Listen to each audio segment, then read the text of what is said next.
वो कहीं मेल नहीं खा रहा था। मैंने वही बात कही कि आप हमेशा से 2014 को याद करवाएं, जब उस समय एक कमेटी कॉन्स्टिट्यूट हुई, मैं भी उसका मेंबर था और उस समय मैंने अपने साथियों को ये कहा था, और जो आज ऑनरेबल स्पीकर हैं हमारे, वो उस कमेटी के चेयरमैन थे।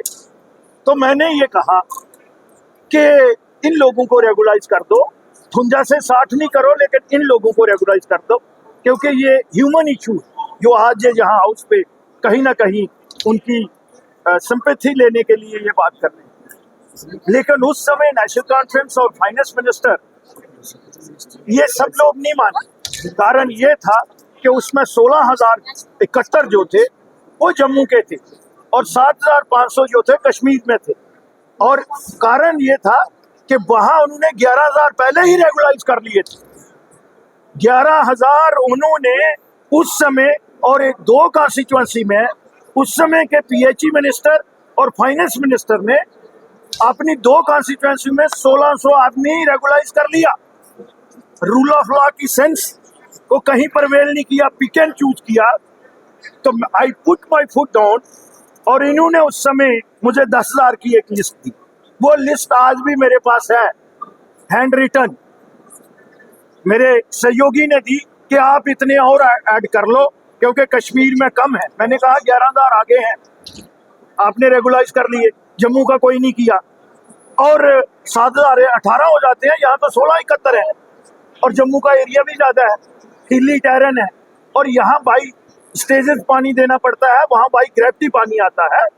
तो मेरे पास बहुत कुछ है। तभी मैंने कहा कि आप लोगों की कथनी और करनी में डे 1 से फर्क रहा है, और कश्मीर सेटल जो पार्टी हैं, चाहे वो पीडीपी हो या नेशनल कॉन्फ्रेंस हो, उन्होंने जम्मू रीजन से, और उनकी सहयोगी कांग्रेस भी थी।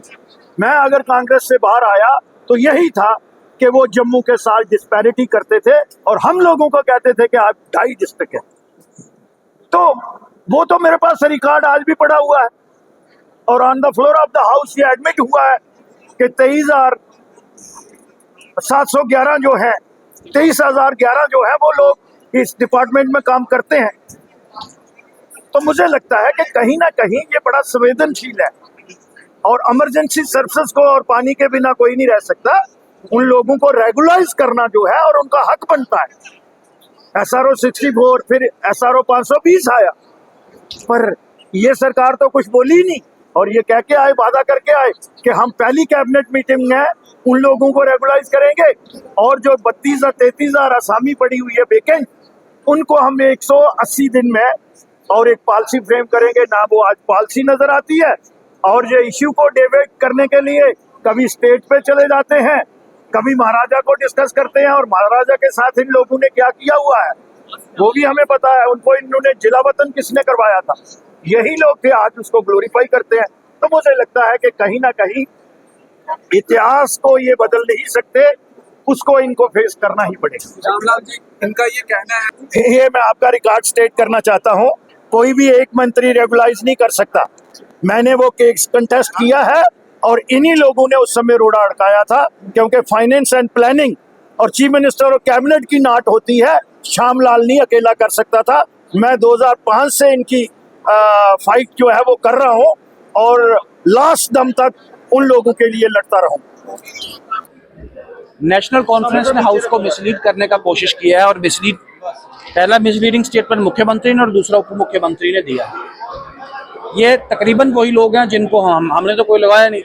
ये सब नेशनल कॉन्फ्रेंस, पीडीपी, कांग्रेस, इनकी सरकार के कार्यकाल के दौरान ये लोग लगे थे, और कोई सर्टेनिटी नहीं है, तनख्वाह का कोई पता नहीं है, कब पक्का होंगे इसका कोई पता नहीं है। जबकि सुप्रीम कोर्ट कहती है कि बार बार किसी मुलाजिम को ऐसे असमंजस की स्थिति में रखना। जम्मू कश्मीर के विकास की बात तो करें, लेकिन जम्मू कश्मीर की ह्यूमन रिसोर्स के लिए हम लोग क्या कर पा रहे हैं? हाँ, सिर्फ यही बोल देना कि 10 साल हम रहे नहीं, अब 10 साल आप आए, तो उसका थोड़ी देर मैं उसको भी एक्सप्लेन करूंगा। तकरीबन 3 वर्ष तक कांग्रेस की और peoples democratic Bharatiya Janata party की और पीडीपी की गठबंधन की सरकार रही है। उस कार्यकाल में भी हम ही लोगों ने इनको ऑनलाइन किया, हम ही लोगों ने इनको पक्का करने के लिए SRO 520 और 521 लेके आए। हमारी सरकार चले गई, लेकिन गवर्नर रूल में भी हमने एक पूरा रोड मैप तैयार किया, इनके साथ बात करके हमने अपने घोषणा पत्र में लिख के दिया हमारी सरकार आएगी, हम पहला काम करेंगे कि हम इनको पक्का करेंगे और उनकी तनख्वाह में बढ़ोतरी करेंगे। लेकिन नेशनल कॉन्फ्रेंस जिसने इनको पक्का करने के झूठे वायदे कर करके इकरार में आई और आज अपनी बात से मुकर गया, पीठ दिखा दी इनको। आज बहुत बड़ा झूठ बोला, पहले तो गवर्नर्स एड्रेस और बजट स्पीच में, और उसके बाद आज मुख्यमंत्री उप मुख्यमंत्री ने सदन के पटल के ऊपर बहुत बड़ा झूठ बोलने का काम किया इसके विरोध में।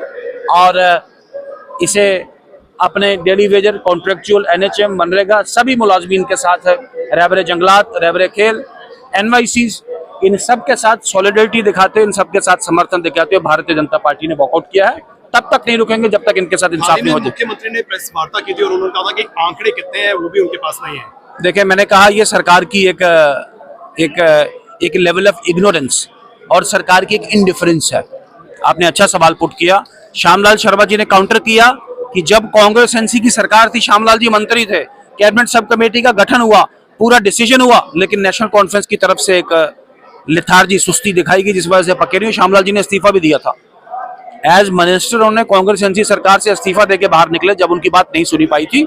तो मैं आपको बताना चाहता हूं, लगाए जिसने भी हैं इनके साथ इंसाफ हो, और जो अदालत, जो लॉ इसके लिए कहता है, उस लॉ का अनुपालन हो, लेटर में भी और स्पिरिट में। यही हम सबकी कोशिश रहनी चाहिए।